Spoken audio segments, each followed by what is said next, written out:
Hello friends, welcome to brothers finance and good evening. ಇವತ್ತಿನ market updates ಏನಂದರೆ, Sensex 50 points gain ಆಗಿ 82,276 ಅಲ್ಲಿ close ಆಗಿದೆ. ನಿಫ್ಟಿ 57 ಪಾಯಿಂಟ್ಸ್ ಗೇನ್ ಆಗಿ 25,482 ಅಲ್ಲಿ ಕ್ಲೋಸ್ ಆಗಿದೆ. ಬ್ಯಾಂಕ್ ನಿಫ್ಟಿ 3 ಪಾಯಿಂಟ್ಸ್ ಡೌನ್ ಆಗಿ 61,043 ಅಲ್ಲಿ ಕ್ಲೋಸ್ ಆಗಿದೆ. ಫ್ರೆಂಡ್ಸ್, ಇವತ್ತು ಮಾರ್ಕೆಟ್ ನೋಡಿದ್ರ ಸ್ವಲ್ಪ ಪಾಸಿಟಿವ್ ಆಗಿ ರಿಯಾಕ್ಟ್ ಆಗಿದೆ. ಅದರಲ್ಲೂ ಸ್ಮಾಲ್ ಕ್ಯಾಪ್ಸ್ ಆದ್ರೆ ನಿಯರ್ಲಿ 1% ವರೆಗೂ ಪಾಸಿಟಿವ್ ಆಗಿ ರಿಯಾಕ್ಟ್ ಆಗಿದೆ. ಅದರಿಂದನೇ ನಮ್ಮ ಪೋರ್ಟ್ಫೋಲಿಯೋಸ್ ಎಲ್ಲ ಸ್ವಲ್ಪ ಪಾಸಿಟಿವ್ ಆಗಿ ರಿಯಾಕ್ಟ್ ಆಗಿರೋದು. ನಿನ್ನೆ ಆದ್ರೆ ನಮ್ಮ ಮಾರ್ಕೆಟ್ಸ್ ಕಂಪ್ಲೀಟ್ ಆಗಿ ಫಾಲ್ ಆಗಿತ್ತು. ಈ ನಿಫ್ಟಿ ಎಕ್ಸ್ಪೈರಿಯಿಂದ ಜೊತೆಗೆ ಎ ಡಿಸ್ರಪ್ಷನ್ ಇಂದ ಈ IT ಸೆಕ್ಟರ್ ಕಂಪ್ಲೀಟ್ ಆಗಿ ಡ್ರಾಪ್ ಆಗಿತ್ತು. ಅದರಿಂದ ನಿನ್ನೆ ನಮ್ಮ ಮಾರ್ಕೆಟ್ಸ್ ಆದ್ರೆ ಕಂಪ್ಲೀಟ್ ಆಗಿ ಫಾಲ್ ಆಗಿದ್ವು. ಅದ್ರ ಜೊತೆಗೆ ಸಿಟ್ರಿನಿ, ಇದೊಂದು ಸ್ಮಾಲ್ ರಿಸರ್ಚ್ ಫರ್ಮ್, ಇವರಾದ್ರೆ 2028 ಅಲ್ಲಿ ಗ್ಲೋಬಲ್ ಇಂಟೆಲಿಜೆನ್ಸ್ ಕ್ರೈಸಿಸ್ ಬರುತ್ತೆ ಅಂತ ಒಂದು ರಿಪೋರ್ಟ್ನ ಕೂಡ ರಿಲೀಸ್ ಮಾಡಿದ್ರು. ಅದರಿಂದನೂ ಕೂಡ ನಮ್ಮ ಮಾರ್ಕೆಟ್ಸ್ ನೆಗೆಟಿವ್ ಆಗಿ ರಿಯಾಕ್ಟ್ ಆಗಿತ್ತು. ಮತ್ತೆ ಫ್ರೆಂಡ್ಸ್, ಹೊಸದಾಗಿ ಈ JP Morgan, ಇದೊಂದು US ಅಲ್ಲೇ ಬಿಗ್ಗೆಸ್ಟ್ ಬ್ಯಾಂಕ್. ಈ ಬ್ಯಾಂಕ್ನ CEO ಆದ ಜೇಮಿ ಡಿಮೆನ್ ಅವ್ರು ಕೂಡ ಇದೇ ತರ ಸ್ಟೇಟ್ಮೆಂಟ್ಸ್ನ ಮಾಡ್ತಾ ಇದ್ದಾರೆ. ಇವ್ರು ಏನು ಹೇಳ್ತಾ ಇದ್ದಾರೆ ಅಂತ ಅಂದ್ರೆ, 2008 ಅಲ್ಲಿ ಯಾವ ತರ ಫಿನಾನ್ಷಿಯಲ್ ಕ್ರೈಸಿಸ್ ಬಂತೋ ಅದೇ ತರ ಸಿಚುಯೇಷನ್ಸ್ ಇವಾಗೂ ಕೂಡ ಕಾಣ್ತಾ ಇದೆ ಅಂತ CEO ಅವರು ಮೆನ್ಷನ್ ಮಾಡಿದ್ದಾರೆ. ಯಾವ ತರ ಅಂತ ಅಂದ್ರೆ, 2008 ಅಲ್ಲಿ ಫಿನಾನ್ಷಿಯಲ್ ಕ್ರೈಸಿಸ್ ಬಂತು. ಬರೋದಕ್ಕೂ ಮುಂಚೆ 2005 ಇಂದ 2007 ಮಧ್ಯ ನೋಡಿದ್ರೆ ಅಸೆಟ್ ಪ್ರೈಸಸ್ ಎಲ್ಲ ತುಂಬಾನೇ ಇನ್ಕ್ರೀಸ್ ಆಗೋದ್ವು. ಅದ್ರ ಜೊತೆಗೆ ಬ್ಯಾಂಕ್ಸ್ ಆದ್ರೆ ತುಂಬಾನೇ ಲೋನ್ಸ್ ನ ಪ್ರೊವೈಡ್ ಮಾಡ್ತಾ ಇದ್ರು. ರಿಸ್ಕಿ ಅಂತ ಗೊತ್ತಿದ್ರು ಸಮೇತ ತುಂಬಾ ಲೋನ್ಸ್ ನ ಪ್ರೊವೈಡ್ ಮಾಡ್ತಾ ಇದ್ರು. ಅದ್ರ ಜೊತೆಗೆ ಮಾರ್ಕೆಟ್ ಅಲ್ಲಾದ್ರೆ ತುಂಬಾನೇ ಇನ್ವೆಸ್ಟ್ ಮಾಡೋದನ್ನ ಕೂಡ ಶುರು ಮಾಡಿದ್ರು. ಮಾರ್ಕೆಟ್ ಕಮಿಂಗ್ ಟೈಮ್ ಅಲ್ಲಿ ಫಾಲ್ ಆಗ್ತಾ ಇದೆ ಅಂತ ಗೊತ್ತಿದ್ರು ಸಮೇತ ನೆಕ್ಸ್ಟ್ ಫ್ಯೂ ಇಯರ್ಸ್ ಅಲ್ಲಿ ಇನ್ನ ತುಂಬಾ ಬೆಳೆಯುತ್ತೆ ಅನ್ನೋ ಒಂದು ಕಾನ್ಫಿಡೆನ್ಸ್ ಇಂದ ತುಂಬಾನೇ ಇನ್ವೆಸ್ಟ್ ಮಾಡೋದನ್ನ ಶುರು ಮಾಡಿದ್ರು. ಮತ್ತೆ 2008 ಅಲ್ಲಾದ್ರೆ ಫಿನಾನ್ಷಿಯಲ್ ಕ್ರೈಸಿಸ್ ಬಂತು.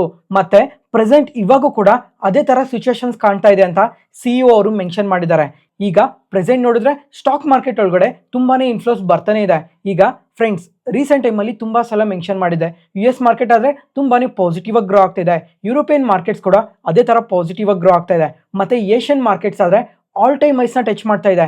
ರೀಸೆಂಟ್ ಆಗಿ ಜಪಾನ್ ಮಾರ್ಕೆಟ್ಸ್ ಆದ್ರೆ ತುಂಬಾನೇ ಪಾಸಿಟಿವ್ ಆಗಿ ಗ್ರೋ ಆಗಿದ್ದಾವೆ ಲಾಸ್ಟ್ 2 ವೀಕ್ಸ್ ಅಲ್ಲಿ. ಮತ್ತೆ ಚೈನೀಸ್ ಮಾರ್ಕೆಟ್, ಇಂಡೋನೇಷ್ಯಾ ಮಾರ್ಕೆಟ್, ಈ ತರ ಪ್ರತಿಯೊಂದು ಮಾರ್ಕೆಟ್ ನೋಡಿದ್ರು ತುಂಬಾ ಪಾಸಿಟಿವ್ ಆಗಿ ಗ್ರೋ ಆಗ್ತಾ ಇದಾವೆ. ಅದಾದ್ಮೇಲೆ ತೈವಾನ್ ಮಾರ್ಕೆಟ್ ಅಲ್ಲಾದ್ರೆ ಲಾಸ್ಟ್ 20 ಇಯರ್ಸ್ ಅಲ್ಲಿ ಎಂದೂ ಇಷ್ಟು ಇನ್ಫ್ಲೋಸ್ ಬಂದಿರಲಿಲ್ಲ, ಅಷ್ಟು ಇನ್ಫ್ಲೋಸ್ ಬರ್ತಾ ಇದಾವೆ ತೈವಾನ್ ಮಾರ್ಕೆಟ್ಸ್ ಅಲ್ಲಿ. ಅದ್ರ ಜೊತೆಗೆ ಆಸ್ಟ್ರೇಲಿಯನ್ ಮಾರ್ಕೆಟ್ ಆದ್ರೆ ಲಾಸ್ಟ್ 15 ಡೇಸ್ ಇಂದ 20 ಡೇಸ್ ಮಧ್ಯ ನೋಡಿದ್ರೆ ತುಂಬಾನೇ ಪಾಸಿಟಿವ್ ಆಗಿ ಗ್ರೋ ಆಗ್ತಾ ಇದಾವೆ. ಅದ್ರ ಜೊತೆಗೆ ಈಗ ಏಷ್ಯನ್ ಮಾರ್ಕೆಟ್ಸ್ ಆಗಲಿ ಅಥವಾ US ಮಾರ್ಕೆಟ್ಸ್ ಆಗಲಿ ಲಾಸ್ಟ್ 1 ಇಯರ್ ಅಲ್ಲಿ ಇನ್ಫ್ಲೋಸ್ ಏನೋ ತುಂಬಾ ಸ್ಟ್ರಾಂಗ್ ಆಗಿ ಬಂದಿದ್ದಾವೆ. ಅದ್ರ ಜೊತೆಗೆ ಮಾರ್ಕೆಟ್ ತುಂಬಾ ಪಾಸಿಟಿವ್ ಆಗಿ ಗ್ರೋ ಆಗಿದ್ದಾವೆ. ಈಗ ಈ ತರ ರ್ಯಾಲಿಗೆ ಮೇನ್ ರೀಸನ್ ಏನಂದ್ರೆ ಆರ್ಟಿಫಿಷಿಯಲ್ ಇಂಟೆಲಿಜೆನ್ಸ್ ಅಂತ ತುಂಬಾ ಸಲನೇ ಮೆನ್ಷನ್ ಮಾಡಿದ್ದೆ. ಜೊತೆಗೆ ಈ 2025 ಅಲ್ಲಿ ನೋಡಿದ್ರೆ US ಮಾರ್ಕೆಟ್ ಇನ್ಫ್ಲೋಸ್ ಆದ್ರೆ 134% ಇನ್ಕ್ರೀಸ್ ಆಗಿದೆ. 2025 ಅಲ್ಲಿ ಸುಮಾರು $720 ಬಿಲಿಯನ್ ಇನ್ಫ್ಲೋಸ್ ಬಂದಿದೆ. ಅದೇ 2024 ಅಲ್ಲಿ ನೋಡಿದ್ರೆ ಅದು $307 ಬಿಲಿಯನ್ ಮಾತ್ರನೇ ಬಂದಿದ್ದು. ಈಗ ಒಂದೇ ವರ್ಷದಲ್ಲೇನೆ ಇನ್ಫ್ಲೋಸ್ 134% ಇನ್ಕ್ರೀಸ್ ಆಗಿದೆ. ಜೊತೆಗೆ ಪ್ರೆಸೆಂಟ್ ಈಗ ಅಸೆಟ್ ಪ್ರೈಸಸ್ ಕೂಡ ತುಂಬಾನೇ ಸ್ಟ್ರಾಂಗ್ ಆಗಿ ಗ್ರೋ ಆಗ್ತಾ ಇದಾವೆ. ಅದ್ರ ಜೊತೆಗೆ ಬ್ಯಾಂಕ್ಸ್ ಅಲ್ಲೂ ಇಷ್ಟ ಬಂದಂಗೆ ಲೋನ್ಸ್ ನ ಪ್ರೊವೈಡ್ ಮಾಡ್ತಾ ಇದ್ದಾರೆ, ಯಾವುದೇ ತರ ರಿಸ್ಕ್ ನ ಯೋಚನೆ ಮಾಡದೆ. ಮತ್ತೆ ತುಂಬಾನೇ ಕಂಪನೀಸ್ ಎಲ್ಲ AI ರಿಲೇಟೆಡ್ ಆಗಿ ಅಗ್ರೆಸಿವ್ ಆಗಿ ಇನ್ವೆಸ್ಟ್ ಮಾಡ್ತಾ ಇದ್ದಾರೆ. ಆ AI ಇಂದ ಯಾವ ತರ ರಿಟರ್ನ್ಸ್ ಬರುತ್ತೆ ಅಂತ ಯಾವುದನ್ನು ಚೆಕ್ ಮಾಡದೆ ಅಗ್ರೆಸಿವ್ ಆಗಿ ಇನ್ವೆಸ್ಟ್ ಮಾಡ್ತಾ ಇದ್ದಾರೆ. ಅದರಿಂದನೇ ಇವಾಗ ಈ CEO ಅವರು ಮೆನ್ಷನ್ ಮಾಡಿರೋದು, ಕಮಿಂಗ್ ಟೈಮಲ್ಲೂ 2008 ಅಲ್ಲಿ ಯಾವ ತರ ಫಿನಾನ್ಷಿಯಲ್ ಕ್ರೈಸಿಸ್ ಬಂತೋ ಕಮಿಂಗ್ ಟೈಮಲ್ಲಿ ಅದೇ ತರ ಫಿನಾನ್ಷಿಯಲ್ ಕ್ರೈಸಿಸ್ ಬರೋ ಚಾನ್ಸಸ್ ಇದೆ ಅಂತ. ನೋಡೋಣ ಕಮಿಂಗ್ ಟೈಮಲ್ಲಿ ಡೇಟಾಸ್ ಎಲ್ಲ ಯಾವ ತರ ಅಪ್ಡೇಟ್ ಆಗ್ತವೆ ಅಂತ. ಫ್ರೆಂಡ್ಸ್, ಈಗ ಈ ಎಲ್ಲ ಇನ್ಫಾರ್ಮೇಷನ್ನ ಕೇಳಿಸ್ಕೊಂಡು ಯಾರನ್ನು ಪ್ಯಾನಿಕ್ ಅಲ್ಲಿ ಸೆಲ್ ಮಾಡಕ್ ಹೋಗ್ಬೇಡಿ. ನೋಡೋಣ ಕಮಿಂಗ್ ಟೈಮಲ್ಲಿ ಡೇಟಾಸ್ ಎಲ್ಲ ಯಾವ ತರ ಅಪ್ಡೇಟ್ ಆಗ್ತವೆ, ನಮ್ಮ ಇಂಡಿಯಾದಲ್ಲಾಗಲಿ ಗ್ಲೋಬಲಿ ಆಗಲಿ ಯಾವ ತರ ಡೇಟಾಸ್ ಎಲ್ಲ ಬರ್ತಾ ಹೋಗ್ತವೆ ಅಂತ. ಮತ್ತೆ ಈ ತರ ಫಿನಾನ್ಷಿಯಲ್ ಕ್ರೈಸಿಸ್ ಬರುತ್ತೆ ಅಂತ ನಾವು ತುಂಬಾ ಸಲನೇ ಕೇಳಿದ್ವಿ. ಇದೇನು ಫಸ್ಟ್ ಟೈಮ್ ಏನಲ್ಲ, ಈ ತರ ದೊಡ್ಡ ದೊಡ್ಡ ಅನಲಿಸ್ಟೇ ತುಂಬಾ ಸಲ ಆ ಟೈಮಲ್ಲಿ ಫಿನಾನ್ಷಿಯಲ್ ಕ್ರೈಸಿಸ್ ಬರುತ್ತೆ, ಈ ಟೈಮಲ್ಲಿ ಫಿನಾನ್ಷಿಯಲ್ ಕ್ರೈಸಿಸ್ ಬರುತ್ತೆ, ಕಮಿಂಗ್ ಟೈಮಲ್ಲಿ ಮಾರ್ಕೆಟ್ಸ್ ಎಲ್ಲ ಫಾಲ್ ಆಗುತ್ತೆ, ಈ ತರ ಸ್ಟೇಟ್ಮೆಂಟ್ಸ್ ಮಲ್ಟಿಪಲ್ ಟೈಮ್ಸ್ ಕೇಳಿದೀವಿ. ಆಗ ಪ್ರತಿ ಸಲ ಕೇಳಿದಾಗೆಲ್ಲ ಮಾರ್ಕೆಟ್ಸ್ ಏನು ಫಾಲ್ ಆಗಿಲ್ಲ, ತುಂಬಾ ಸಲ ಮಾರ್ಕೆಟ್ಸ್ ಇನ್ನೂ ಬೆಟರ್ ಆಗಿ ಗ್ರೋ ಆಗಿದ್ದಾವೆ. ಅದರಿಂದ ಯಾರನ್ನು ಪ್ಯಾನಿಕ್ ಅಲ್ಲಿ ಸೆಲ್ ಮಾಡಕ್ ಹೋಗ್ಬೇಡಿ. ಮತ್ತೆ ಫ್ರೆಂಡ್ಸ್, ನಿನ್ನೆ ಮಾರ್ಕೆಟ್ ನ್ಯೂಸ್ ಅಲ್ಲೇ ಮೆನ್ಷನ್ ಮಾಡಿದ್ದೆ, US ಮತ್ತೆ ಇರಾನ್ ರಿಲೇಟೆಡ್ ಆಗಿ ಟೆನ್ಷನ್ಸ್ ಅಂತೂ ತುಂಬಾನೇ ಜಾಸ್ತಿ ಆಗ್ತಾ ಇದೆ. ಈಗ ನಾಳೆ ಆದ್ರೆ ಸ್ವಿಟ್ಜರ್ಲ್ಯಾಂಡ್ ಅಲ್ಲಿ ಇನ್ನೊಂದು ನ್ಯೂಕ್ಲಿಯರ್ ಡೀಲ್ ನೆಗೋಸಿಯೇಷನ್ಸ್ ನಡೆಯುತ್ತೆ. ಒಂದ್ ವೇಳೆ ಈ ನೆಗೋಸಿಯೇಷನ್ಸ್ ಅಲ್ಲಿ ಏನಾದ್ರು US ಹೇಳ್ದಂಗೆ ಇರಾನ್ ಅವರು ಒಪ್ಕೊಂಡ್ರೆ ಅದು ಗ್ಲೋಬಲ್ ಮಾರ್ಕೆಟ್ಸ್ಗೆ ಮತ್ತೆ ನಮ್ಮ ಇಂಡಿಯನ್ ಮಾರ್ಕೆಟ್ಸ್ಗೆ ಅದು ತುಂಬಾನೇ ಪಾಸಿಟಿವ್ ಆಗುತ್ತೆ. ಒಂದ್ ವೇಳೆ US ಅವ್ರು ಹೇಳ್ದಂಗೆ ಇರಾನ್ ಅವ್ರು ಏನಾದ್ರು ಒಪ್ಕೊಂಡಿಲ್ಲ ಅಂತ ಅಂದ್ರೆ, ಡೀಲ್ ನ ಸೈನ್ ಮಾಡ್ಲಿಲ್ಲ ಅಂತ ಅಂದ್ರೆ ಗ್ಲೋಬಲ್ ಮಾರ್ಕೆಟ್ಸ್ ಜೊತೆಗೆ ನಮ್ಮ ಮಾರ್ಕೆಟ್ಸ್ ಕೂಡ ನೆಗೆಟಿವ್ ಆಗಿ ರಿಯಾಕ್ಟ್ ಆಗೋ ಚಾನ್ಸಸ್ ತುಂಬಾನೇ ಜಾಸ್ತಿ ಇರುತ್ತೆ. ಅದ್ರ ಜೊತೆಗೆ ಆಯಿಲ್, ಗೋಲ್ಡ್ ಇನ್ನ ಎಷ್ಟು ವಾಲೆಟೈಲ್ ಆಗಿ ರಿಯಾಕ್ಟ್ ಆಗ್ತವೆ ಅಂತ ನಾಳೆ ನೋಡ್ಬೇಕಾಗಿರುತ್ತೆ. ಈ ತರ ಕಾಂಪ್ಲಿಕೇಟೆಡ್ ಇನ್ಫಾರ್ಮೇಷನ್ ಎಲ್ಲ ಸಿಂಪ್ಲಿಫೈ ಮಾಡಿ ನಿಮ್ಮ ಮುಂದೆ ತರ್ತಾ ಇದೀವಲ್ಲ. ಯಾವುದೇ ಪಾಯಿಂಟಲ್ಲಿ ನಾನು ಹೇಳೋ ಇನ್ಫಾರ್ಮೇಷನ್ ನಿಮಗೆ ಯೂಸ್ಫುಲ್ ಅನ್ಸಿದ್ರೆ ಈ ವಿಡಿಯೋನ ಲೈಕ್ ಮಾಡಿ, ಮತ್ತೆ ನಿಮ್ಮ ಫ್ರೆಂಡ್ಸಲ್ಲಿ ಯಾರಿಗಾದ್ರೂ ಸ್ಟಾಕ್ ಮಾರ್ಕೆಟ್ ಬಗ್ಗೆ ಇಂಟ್ರೆಸ್ಟ್ ಇರೋರಿಗೆ ಈ ವಿಡಿಯೋಸ್ನ ಶೇರ್ ಮಾಡಿ, ಅವ್ರಿಗೂ ತುಂಬ ಉಪಯೋಗ ಆಗುತ್ತೆ. ನೆಕ್ಸ್ಟ್ ಅದಾದಮೇಲೆ ಮಾರ್ಕೆಟ್ ಕೀ ಅಪ್ಡೇಟ್ಸ್. ಫಸ್ಟ್ ಇವತ್ತು ಈ ಸೋಲಾರ್ ಕಂಪನೀಸ್ ನೋಡಿದ್ರಾ, ಕಂಪ್ಲೀಟಾಗಿ ಕರೆಕ್ಟ್ ಆಗೋಗಿದ್ದಾವೆ. ವಾರೆ ಎನರ್ಜೀಸ್ 15% ಫಾಲ್ ಆಗಿದೆ, ಪ್ರೀಮಿಯರ್ ಎನರ್ಜೀಸ್ 10% ಫಾಲ್ ಆಗಿದೆ, ವಿಕ್ರಮ್ ಸೋಲಾರ್ 6%, ಆಂವಿ ಫೋಟೋವಾಲ್ಟಿಕ್ 4%. ಈ ತರ ಪ್ರತಿಯೊಂದು ಸೋಲಾರ್ ಕಂಪನಿ ತುಂಬಾನೇ ನೆಗೆಟಿವ್ ಆಗಿ ರಿಯಾಕ್ಟ್ ಆಗಿದಾವೆ. ಯಾಕಂದ್ರೆ US ಕಾಮರ್ಸ್ ಡಿಪಾರ್ಟ್ಮೆಂಟ್ ಅವರು ನಮ್ಮ ಇಂಡಿಯನ್ ಕಂಪನೀಸ್ ಮೇಲೆ ಆಂಟಿ ಡಂಪಿಂಗ್ ಡ್ಯೂಟಿನ ವಿಧಿಸಿದ್ದಾರೆ. ಫ್ರೆಂಡ್ಸ್, ಈಗ ಬರೀ ಇಂಡಿಯನ್ ಕಂಪನೀಸ್ ಮೇಲೆ ಮಾತ್ರನೇ ಅಲ್ಲ, ಇಂಡೋನೇಷ್ಯಾ, ಲಾವೋಸ್ ಈ ಕಂಟ್ರೀಸ್ ಮೇಲೂ ಕೂಡ ಇದೇ ತರನೇ ಆಂಟಿ ಡಂಪಿಂಗ್ ಡ್ಯೂಟಿನ ವಿಧಿಸಿದ್ದಾರೆ. ಅದರಿಂದನೇ ಇವತ್ತು ನಮ್ಮ ಇಂಡಿಯನ್ ಸೋಲಾರ್ ಕಂಪನೀಸ್ ಎಲ್ಲ ಈ ತರ ನೆಗೆಟಿವ್ ಆಗಿ ರಿಯಾಕ್ಟ್ ಆಗಿರೋದು. ಫ್ರೆಂಡ್ಸ್, ಈಗ ಇದೇನೋ ಫಸ್ಟ್ ಟೈಮ್ ಏನಲ್ಲ, ಇದೇ ತರ ತುಂಬಾ ಸಲನೇ ಕೇಳಿದ್ವಿ ಆಂಟಿ ಡಂಪಿಂಗ್ ಡ್ಯೂಟಿನ ವಿಧಿಸಿದ್ದಾರೆ ಅಂತ. ಅವಾಗೆಲ್ಲನೂ ಅಷ್ಟೇ ನಮ್ಮ ಕಂಪನೀಸ್ ಎಲ್ಲ ಇದೇ ತರನೇ ನೆಗೆಟಿವ್ ಆಗಿ ರಿಯಾಕ್ಟ್ ಆಗಿದ್ವು.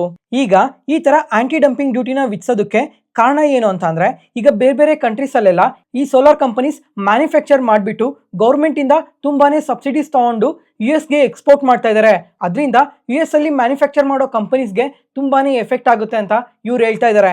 ಅದ್ರ ಜೊತೆಗೆ ಈಗ ಬೇರೆ ಬೇರೆ ಕಂಟ್ರೀಸ್ ಅಲ್ಲೆಲ್ಲ ಈ ಸೋಲಾರ್ ಪ್ಯಾನೆಲ್ಸ್ ರಿಲೇಟೆಡ್ ಆಗಿ ಎಷ್ಟೆಷ್ಟು ಸಬ್ಸಿಡೀಸ್ನ ಅನೌನ್ಸ್ ಮಾಡಿದ್ದಾರೆ ಅಂತ ಕೂಡ ಇವರೇ ಹೈಲೈಟ್ ಮಾಡಿದ್ದಾರೆ. ಈಗ ನಮ್ಮ ಇಂಡಿಯನ್ ಗೌರ್ಮೆಂಟ್ ಆದ್ರೆ ನಮ್ಮ ಸೋಲಾರ್ ಕಂಪನೀಸ್ಗೆಲ್ಲ ನಿಯರ್ಲಿ 125% ಸಬ್ಸಿಡೀಸ್ನ ಅನೌನ್ಸ್ ಮಾಡಿದ್ದಾರೆ.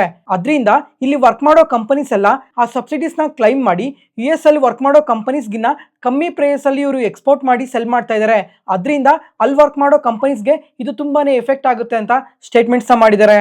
ಅದ್ರ ಜೊತೆಗೆ ಇಂಡೋನೇಷ್ಯಾಲಿ 104% ಸಬ್ಸಿಡೀಸ್ನ ಅನೌನ್ಸ್ ಮಾಡಿದ್ದಾರೆ, ಲಾವೋಸ್ ಅಲ್ಲಿ 80% ಸಬ್ಸಿಡೀಸ್ನ ಅನೌನ್ಸ್ ಮಾಡಿದ್ದಾರೆ. ಈ ತರ ತುಂಬಾ ಕಂಟ್ರೀಸ್ ಅಲ್ಲೆಲ್ಲ ಈ ತರ ಸಬ್ಸಿಡೀಸ್ನ ಅನೌನ್ಸ್ ಮಾಡಿಬಿಟ್ಟು ಆ ಕಂಪನೀಸ್ ಕಮ್ಮಿ ಪ್ರೈಸ್ ಅಲ್ಲಿ US ಗೆ ಸೆಲ್ ಮಾಡ್ತಾ ಇದ್ದಾರೆ. ಅದರಿಂದ ನಮ್ಮ ಕಂಪನೀಸ್ಗೆ ತುಂಬಾನೇ ಎಫೆಕ್ಟ್ ಆಗ್ತಾ ಇದೆ ಅಂತಾನೆ ಈ ತರ ಆಂಟಿ ಡಂಪಿಂಗ್ ಡ್ಯೂಟಿನ ವಿಧಿಸಿರೋದು. ಅದರಿಂದನೇ ಇವತ್ತು most of the solar companies ಎಲ್ಲ ಈ ತರ ನೆಗೆಟಿವ್ ಆಗಿ ರಿಯಾಕ್ಟ್ ಆಗಿರೋದು. ಫ್ರೆಂಡ್ಸ್, ಈಗ ನಮ್ಮ ಕಂಪನೀಸ್ ಏನೋ ಇಂಡಿಯಾದಲ್ಲಿ ಮ್ಯಾನುಫ್ಯಾಕ್ಚರ್ ಮಾಡ್ತಾರೆ, ಇವಾಗ US ಗೆ ಎಷ್ಟೆಷ್ಟು ಎಕ್ಸ್ಪೋರ್ಟ್ ಮಾಡ್ತಾರೆ ಅಂತ ಇಲ್ಲಿ ನೀವು ನೋಡ್ಬೋದು. ಪ್ರೀಮಿಯರ್ ಎನರ್ಜೀಸ್ ಆದ್ರೆ US ಗೆ ಯಾವುದೇ ತರ ಎಕ್ಸ್ಪೋರ್ಟ್ ಮಾಡಲ್ಲ. ಟೋಟಲ್ ಅವ್ರ ರೆವಿನ್ಯೂಸ್ ಅಲ್ಲಿ ಬಿಲೋ 1% ಮಾತ್ರನೇ US ಗೆ ಎಕ್ಸ್ಪೋರ್ಟ್ ಮಾಡೋದು. ಅದರಿಂದ ಮೇಜರ್ ಆಗಿ ಯಾವುದೇ ತರ ಇಂಪ್ಯಾಕ್ಟ್ ಇರಲ್ಲ. ಆದ್ರೂ ಸಹ ಇವತ್ತು ತುಂಬಾನೇ ಸೆಲ್ಲಿಂಗ್ ಪ್ರೆಷರ್ ಇಂದ ನಿಯರ್ಲಿ 10% ವರೆಗೂ ನೆಗೆಟಿವ್ ಆಗಿ ರಿಯಾಕ್ಟ್ ಆಗಿದೆ. ಈ ನ್ಯೂಸ್ ಅಪ್ಡೇಟ್ ಆದ್ಮೇಲೆ ಶೇರ್ ಪ್ರೈಸ್ ಆದ್ರೆ ಸ್ವಲ್ಪ ರಿಕವರ್ ಆಗಿದೆ. ಅದಾದ್ಮೇಲೆ ವಾರೆ ಎನರ್ಜೀಸ್ ಆದ್ರೆ ನಿಯರ್ಲಿ 28% ಎಕ್ಸ್ಪೋರ್ಟ್ ಮಾಡ್ತಾರೆ. ಅದಾದ್ಮೇಲೆ ವಿಕ್ರಮ್ ಸೋಲಾರ್ ಅವರು ಅಷ್ಟೇ ನಿಯರ್ಲಿ 16% ಎಕ್ಸ್ಪೋರ್ಟ್ ಮಾಡ್ತಾರೆ. ಅದರಿಂದನೇ ಈ ಎರಡು ಕಂಪನೀಸ್ ತುಂಬಾನೇ ನೆಗೆಟಿವ್ ಆಗಿ ರಿಯಾಕ್ಟ್ ಆಗಿರೋದು. ಫ್ರೆಂಡ್ಸ್, ಈಗ ನನ್ನ ಒಪಿನಿಯನ್ ಪ್ರಕಾರ ಶೇರ್ ಮಾಡಬೇಕು ಅಂದ್ರೆ ಇದು ವಾರೆ ಎನರ್ಜೀಸ್ ಅವರು ಸುಮಾರು 28% ಎಕ್ಸ್ಪೋರ್ಟ್ ಮಾಡ್ತಾರಲ್ವಾ, ಆದ್ರೂ ಸಹ ಈ ಆಂಟಿ ಡಂಪಿಂಗ್ ಡ್ಯೂಟಿಯಿಂದ ಮೇಜರ್ ಆಗಿ ಇಂಪ್ಯಾಕ್ಟ್ ಇರಲ್ಲ. ಯಾಕಂದ್ರೆ ಈ ಆಂಟಿ ಡಂಪಿಂಗ್ ಡ್ಯೂಟಿನ ವಿಧಿಸಿರೋದು ಸೋಲಾರ್ ಸೆಲ್ಸ್ ಮೇಲೆ ಮತ್ತೆ ಸೋಲಾರ್ ಪ್ಯಾನೆಲ್ಸ್ ಮೇಲೆ. ಈಗ US ಅಲ್ಲಿ ನೋಡಿದ್ರು ಇವ್ರಿಗೊಂದು ಮ್ಯಾನುಫ್ಯಾಕ್ಚರಿಂಗ್ ಫೆಸಿಲಿಟಿ ಇದೆ. ಅದರಿಂದ ಮೇಜರ್ ಆಗಿ ಇವ್ರಿಗೆ ಯಾವುದೇ ತರ ಇಂಪ್ಯಾಕ್ಟ್ ಇರಲ್ಲ. ಮೇನ್ ಇಂಪ್ಯಾಕ್ಟ್ ಯಾರಿಗಿರ್ಬೋದು ಅಂತ ಅಂದ್ರೆ ವಿಕ್ರಮ್ ಸೋಲಾರ್ ಅವ್ರಿಗೆ. ಯಾಕಂದ್ರೆ ಇವ್ರ ಟೋಟಲ್ ಆರ್ಡರ್ ಬುಕ್ ಅಲ್ಲಿ 16% ಆರ್ಡರ್ ಬುಕ್ ಎಲ್ಲ US ಇಂದಾನೇ ಬಂದಿರೋದು. ಅದರಿಂದ ಇವ್ರ ಮೇಲೆ ಸ್ವಲ್ಪ ಇಂಪ್ಯಾಕ್ಟ್ ಇರೋ ಚಾನ್ಸಸ್ ಕೂಡ ಇರುತ್ತೆ. ಅದಾದ್ಮೇಲೆ ಆಂವಿ ಫೋಟೋವಾಲ್ಟಿಕ್ ಅವ್ರಿಗೂ ಕೂಡ ಯಾವುದೇ ತರ ಇಂಪ್ಯಾಕ್ಟ್ ಇರಲ್ಲ. ಯಾಕಂದ್ರೆ ಇವರು ಕೂಡ US ಗೆ ಎಕ್ಸ್ಪೋರ್ಟ್ ಮಾಡೋ ಪ್ರಮಾಣ ತುಂಬಾನೇ ಕಮ್ಮಿ ಇದೆ. ಅದರಿಂದ ಅದಾದ್ಮೇಲೆ ವಾರೆ ಎನರ್ಜೀಸ್ ಅವ್ರಿಗೆ ಇನ್ನೊಂದು ಆರ್ಡರ್ ಕೂಡ ಬಂದಿದೆ. ನಿನ್ನೆ ಆದ್ರೆ ನಿಯರ್ಲಿ 500 ಮೆಗಾವಾಟ್ ಸಪ್ಲೈ ಆರ್ಡರ್ ಬಂದಿತ್ತು. ಮತ್ತೆ ಇವತ್ತಾದ್ರೆ 300 ಮೆಗಾವಾಟ್ಸ್ ವಿಂಡ್ ಪ್ರಾಜೆಕ್ಟ್ ರಿಲೇಟೆಡ್ ಆಗಿ ಆರ್ಡರ್ ಬಂದಿದೆ. ವಿಕ್ರಮ್ ಸೋಲಾರ್ ಅವ್ರಿಗೂ ಕೂಡ ಒಂದು ಆರ್ಡರ್ ಬಂದಿದೆ.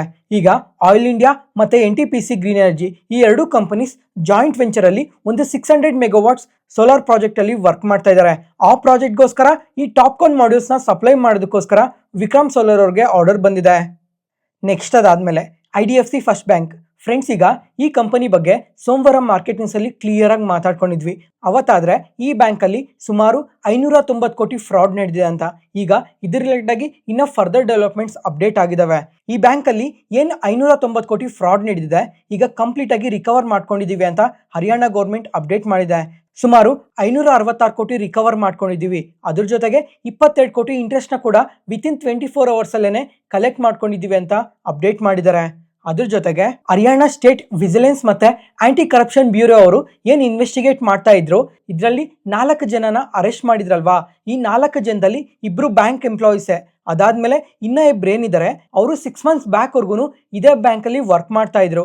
ಅವರು ಅಕ್ಕ ಮತ್ತೆ ತಮ್ಮ ಇಬ್ರು ಸೇರಿ ಸುಮಾರು 100 ಕೋಟಿ ಬೇರೆ ಕಂಪನಿಗೆ ಈ ದುಡ್ಡನ್ನೆಲ್ಲ ಟ್ರಾನ್ಸ್ಫರ್ ಮಾಡಿದ್ದಾರೆ.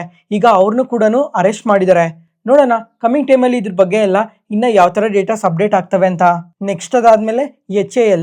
ಫ್ರೆಂಡ್ಸ್, ಈಗ HAL ಬಗ್ಗೆ ಮಲ್ಟಿಪಲ್ ಟೈಮ್ಸೇ ಮಾತಾಡ್ಕೊಂಡಿದ್ವಿ. ಮತ್ತೆ ಇವತ್ತು CLSC ಅವರಾದ್ರೆ ಇವ್ರಿಗೆ ಔಟ್ ಪರ್ಫಾರ್ಮ್ ರೇಟಿಂಗ್ ಕೊಟ್ಟು target price 5436 rupees per share ಅಂತ ಅಪ್ಡೇಟ್ ಮಾಡಿದ್ದಾರೆ. ಅಂದ್ರೆ ನಿನ್ನೆ ಕ್ಲೋಸಿಂಗ್ ಇಂದ 38% ಅಪ್ಸೈಡ್ ಪೊಟೆನ್ಷಿಯಲ್ ಇದೆ ಅಂತ ಹೇಳಿದ್ದಾರೆ. ಏನಕ್ಕೆ ಈ ತರ ಇಷ್ಟು ಪಾಸಿಟಿವ್ ಸ್ಟೇಟ್ಮೆಂಟ್ಸ್ ಮಾಡ್ತಾ ಇದ್ದಾರೆ ಅಂತಂದ್ರೆ, ಈಗ HAL ನೋಡಿದ್ರೆ ರೀಸೆಂಟ್ ಟೈಮ್ ಅಲ್ಲಿ ತುಂಬಾನೇ ಕರೆಕ್ಟ್ ಆಗಿದೆ.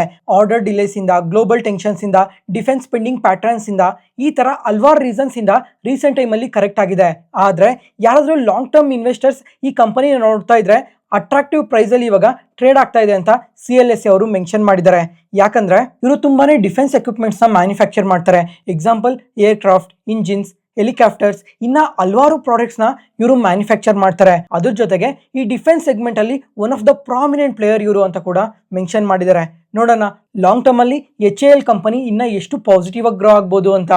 ನೆಕ್ಸ್ಟ್ ಅದಾದ್ಮೇಲೆ ನಿನ್ನೆ ಆದ್ರೆ ಈ IT ಕಂಪನೀಸ್ ಎಲ್ಲ ಕಂಪ್ಲೀಟ್ ಆಗಿ ಫಾಲ್ ಆಗೋಗಿದ್ವು. ಆದ್ರೆ ಇವತ್ತು IT ಇಂಡೆಕ್ಸ್ ಏನೇ ನಿಯರ್ಲಿ 1.5% ಪಾಸಿಟಿವ್ ಆಗಿ ರಿಯಾಕ್ಟ್ ಆಗಿದೆ. ಯಾಕಂದ್ರೆ ನಿನ್ನೆ ರಾತ್ರಿ US ಮಾರ್ಕೆಟ್ ಅಲ್ಲೂ most of the IT companies ಎಲ್ಲ ಪಾಸಿಟಿವ್ ಆಗಿ ರಿಯಾಕ್ಟ್ ಆಗಿದಾವೆ. ಅದ್ರಲ್ಲೂ AMD ಸ್ಟಾಕ್ ಆದ್ರೆ ನಿಯರ್ಲಿ 9% ವರೆಗೂ ಪಾಸಿಟಿವ್ ಆಗಿ ರಿಯಾಕ್ಟ್ ಆಗಿದೆ, ಮೆಟಾ ಜೊತೆ ಪಾರ್ಟ್ನರ್ಶಿಪ್ ಮಾಡ್ಕೊಂಡಿರೋದ್ರಿಂದ. ಮತ್ತೆ ನಿನ್ನೆ ಆದ್ರೆ ಈ IT ಇಂಡೆಕ್ಸ್ ಏನೇ ನಿಯರ್ಲಿ 5% ವರೆಗೂ ಫಾಲ್ ಆಗಿದೆ. ಮತ್ತೆ ಈ 1 ಮಂತ್ ಅಲ್ಲೇನೆ ಎಬೋ 20% ಫಾಲ್ ಆಗಿದೆ. ಫ್ರೆಂಡ್ಸ್, ಈಗ ಲಾಸ್ಟ್ 23 ಇಯರ್ಸ್ ಅಲ್ಲಿ IT ಇಂಡೆಕ್ಸ್ ಎಂದೂ ಇಷ್ಟು ನೆಗೆಟಿವ್ ಆಗಿ ರಿಯಾಕ್ಟ್ ಆಗಿರಲಿಲ್ಲ. ಒಂದೇ ಮಂತ್ ಅಲ್ಲೇನೆ ಅಷ್ಟು ನೆಗೆಟಿವ್ ಆಗಿ ರಿಯಾಕ್ಟ್ ಆಗಿದಾವೆ. ಮತ್ತೆ ಇವತ್ತಾದ್ರೆ ಸ್ವಲ್ಪ ಪಾಸಿಟಿವ್ ಆಗಿ ರಿಯಾಕ್ಟ್ ಆಗಿದಾವೆ. ಯಾಕಂದ್ರೆ ಮಲ್ಟಿಪಲ್ ಅಪ್ಡೇಟ್ಸ್ ಇದಾವೆ.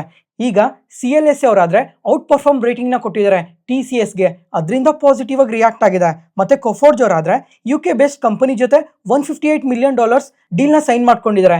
ಅದರಿಂದ ಈ ತರ ಪಾಸಿಟಿವ್ ಆಗಿ ರಿಯಾಕ್ಟ್ ಆಗಿದಾವೆ. ಜೊತೆಗೆ ಮೋಸ್ಟ್ ಆಫ್ ದ ಕಂಪನೀಸ್ ಎಲ್ಲ ಪಾಸಿಟಿವ್ ಆಗಿ ರಿಯಾಕ್ಟ್ ಆಗಿದಾವೆ. ಅದಾದ್ಮೇಲೆ ಫ್ರೆಂಡ್ಸ್, ಈಗ ಇನ್ನೊಂದು ಡೇಟಾ ಕೂಡ ಅಪ್ಡೇಟ್ ಆಗಿದೆ. ಈಗ ಪ್ರತಿಯೊಂದು ಕಂಟ್ರಿ ಕೂಡ ಈ ಏರ್ ರಿಲೇಟೆಡ್ ಆಗಿ ಸ್ಪೆಂಡಿಂಗ್ಸ್ ನ ತುಂಬಾನೇ ಇನ್ಕ್ರೀಸ್ ಮಾಡ್ತಾ ಇದ್ದಾರೆ. ಆದ್ರೆ ಈ ತೈವಾನ್ ರಿಲೇಟೆಡ್ ಆಗಿ ತುಂಬಾನೇ ಜಾಸ್ತಿ ಫಾರಿನ್ ಇನ್ಫ್ಲೋಸ್ ಬರ್ತಾ ಇದೆ ಅಂತ ಅಪ್ಡೇಟ್ ಮಾಡಿದ್ದಾರೆ. ಫ್ರೆಂಡ್ಸ್, ಈಗ ಒಂದ್ಸಲ ಈ ಇಮೇಜ್ ನ ನೋಡಿ. ಲಾಸ್ಟ್ 20 ಇಯರ್ಸ್ ಅಲ್ಲಿ ಎಂದೂ ಇಷ್ಟು ಇನ್ಫ್ಲೋಸ್ ಬಂದಿರಲಿಲ್ಲ. ಅಷ್ಟು ಇನ್ಫ್ಲೋಸ್ ಇವಾಗ ತೈವಾನ್ ಸ್ಟಾಕ್ ಮಾರ್ಕೆಟ್ ಒಳಗಡೆ ಬರ್ತಾ ಇದಾವೆ. ತೈವಾನ್ ಸ್ಟಾಕ್ ಮಾರ್ಕೆಟ್ ಒಳಗಡೆ ಬರ್ತಾ ಇದೆ ಅಂದ್ರೆ ಯಾವ್ದಾದ್ರು ಒಂದು ಕಂಪನೀಸ್ ಅಲ್ಲಿ ತುಂಬಾ ಇನ್ಫ್ಲೋಸ್ ಬರ್ಬೋದಲ್ವಾ. ಆ ಕಂಪನೀಸೇನೆ ಏರ್ ರಿಲೇಟೆಡ್ ಆಗಿ ವರ್ಕ್ ಮಾಡೋ ಕಂಪನೀಸ್ ಅಲ್ಲೇನೆ ಇಷ್ಟೆಲ್ಲ ಇನ್ಫ್ಲೋಸ್ ಬರ್ತಾ ಇದೆ ಅಂತ ಅಪ್ಡೇಟ್ ಮಾಡಿದ್ದಾರೆ. ಈಗ ತೈವಾನ್ ರಿಲೇಟೆಡ್ ಆಗಿ ಈ ಚಿಪ್ಸ್ ಮತ್ತೆ ಏರ್ ರಿಲೇಟೆಡ್ ಆಗಿ ಯಾವ್ಯಾವ ಕಂಪನೀಸ್ ವರ್ಕ್ ಮಾಡ್ತಾ ಇದಾವೆ ಅಂತ ನೋಡಿದ್ರೆ TSMC ಅಂದ್ರೆ Taiwan semiconductor manufacturing company, MediaTek, ASC technology, quanta computer, Foxconn, ಇಷ್ಟು ಕಂಪನೀಸ್ ಚಿಪ್ಸ್ ಮತ್ತೆ ಏರ್ ರಿಲೇಟೆಡ್ ಆಗಿ ವರ್ಕ್ ಮಾಡ್ತಾ ಇದಾವೆ. ಅದರಿಂದ ಇಷ್ಟೆಲ್ಲ ಕಂಪನೀಸ್ ಅಲ್ಲಿ ಇನ್ಫ್ಲೋಸ್ ಬರ್ತಾ ಇರ್ಬೋದು. ಜೊತೆಗೆ ಬರೀ ಈ ಕಂಪನೀಸ್ ಅಂತಾನೆ ಅಲ್ಲ, ಇನ್ನೂ ಹಲವಾರು ಕಂಪನೀಸ್ ಕೂಡ ವರ್ಕ್ ಮಾಡ್ತವೆ. ಈ ಎಲ್ಲಾ ಕಂಪನೀಸ್ ಅಲ್ಲಿ ಇವಾಗ ಇನ್ಫ್ಲೋಸ್ ಬರ್ತಾ ಇದಾವೆ. ನೋಡೋಣ ಏರ್ ರಿಲೇಟೆಡ್ ಆಗಿ ಗ್ರೋತ್ ಅನ್ನೋದು ನೆಕ್ಸ್ಟ್ ಫ್ಯೂ ಇಯರ್ಸ್ ಅಲ್ಲಿ ಇನ್ನ ಎಷ್ಟು ಇನ್ಕ್ರೀಸ್ ಆಗುತ್ತೆ ಅಂತ. ನೆಕ್ಸ್ಟ್ ಅದಾದ್ಮೇಲೆ HG ಇನ್ಫ್ರಾ ಇವತ್ತಾದ್ರೆ ನಮ್ಮ ಮಾರ್ಕೆಟ್ ಓಪನಿಂಗ್ ಟೈಮಲ್ಲೇ ಸ್ವಲ್ಪ ಪಾಸಿಟಿವ್ ಆಗಿ ರಿಯಾಕ್ಟ್ ಆಗಿತ್ತು. ಯಾಕಂದ್ರೆ NHAI ಅಂದ್ರೆ national highway authority of India ಅವರ ಒಡಿಸ್ಸಾದ ರಿಂಗ್ ರೋಡ್ ಪ್ರಾಜೆಕ್ಟ್ ಅಲ್ಲಿ L1 ಬಿಡರ್ ಆಗಿ ಸೆಲೆಕ್ಟ್ ಆಗಿದ್ದಾರೆ. ಇದರಲ್ಲಿ ಇವರು ಟೋಟಲ್ ಆಗಿ 40 ಕಿಲೋಮೀಟರ್ಸ್ 6 ಲೈನ್ ರೋಡ್ ನ ಕನ್ಸ್ಟ್ರಕ್ಟ್ ಮಾಡಬೇಕು, ಅದು ವಿತಿನ್ 9-10 ಡೇಸ್ ಅಲ್ಲಿ ಅಂತ ಎಕ್ಸ್ಚೇಂಜ್ ಫೈಲಿಂಗ್ ಅಲ್ಲಿ ಅಪ್ಡೇಟ್ ಮಾಡಿದ್ರು. ಜೊತೆಗೆ ಈ ಟೋಟಲ್ ಪ್ರಾಜೆಕ್ಟ್ ವರ್ಕ್ ಬಂದು 1827 crores ಅಂತ ಕೂಡ ಅಪ್ಡೇಟ್ ಮಾಡಿದ್ದಾರೆ. ಅದರಿಂದ ಈ ತರ ಪಾಸಿಟಿವ್ ಆಗಿ ರಿಯಾಕ್ಟ್ ಆಗಿರೋದು. ನೆಕ್ಸ್ಟ್ ಅದಾದ್ಮೇಲೆ ಈ ಪರಾಗ್ ಪರೇಖ್ ಮ್ಯೂಚುವಲ್ ಫಂಡ್ಸ್ ಅವರು ಎಂಬೆಸಿ ಆಫೀಸ್ ರೀಡ್ಸ್ ಇದೊಂದು ರಿಯಲ್ ಎಸ್ಟೇಟ್ ಇನ್ವೆಸ್ಟ್ಮೆಂಟ್ ಟ್ರಸ್ಟ್, ಇದರಲ್ಲಿ ಸುಮಾರು 2300 ಕೋಟಿ ಇನ್ವೆಸ್ಟ್ ಮಾಡಿದ್ದಾರೆ. ಇವತ್ತಿಗೆ ಅಪ್ಡೇಟ್ಸ್ ಮುಗೀತು. ಈ ವಿಡಿಯೋ ಇಷ್ಟ ಆದರೆ ಲೈಕ್ ಮಾಡಿ, ಶೇರ್ ಮಾಡಿ, ಸಬ್ಸ್ಕ್ರೈಬ್ ಆಗಿ. ಮತ್ತೆ ನಾಳೆ ಹೊಸ ಸ್ಟಾಕ್ ಮಾರ್ಕೆಟ್ ನ್ಯೂಸ್ ಅನಾಲಿಸಿಸ್ ವಿಡಿಯೋಲಿ ಸಿಗೋಣ. ನಾನು ಹೇಳಿದ ಇನ್ಫಾರ್ಮೇಷನಲ್ಲಿ ಯಾವುದೇ ಥರ ಡೌಟ್ ಇದ್ರೂ ಕಮೆಂಟ್ ಸೆಕ್ಷನಲ್ಲಿ ಕಮೆಂಟ್ ಮಾಡಿ. ಪ್ರತಿಯೊಂದು ಕಮೆಂಟ್ಗೂ ರಿಪ್ಲೈ ಕೊಡ್ತೀನಿ. Thank you.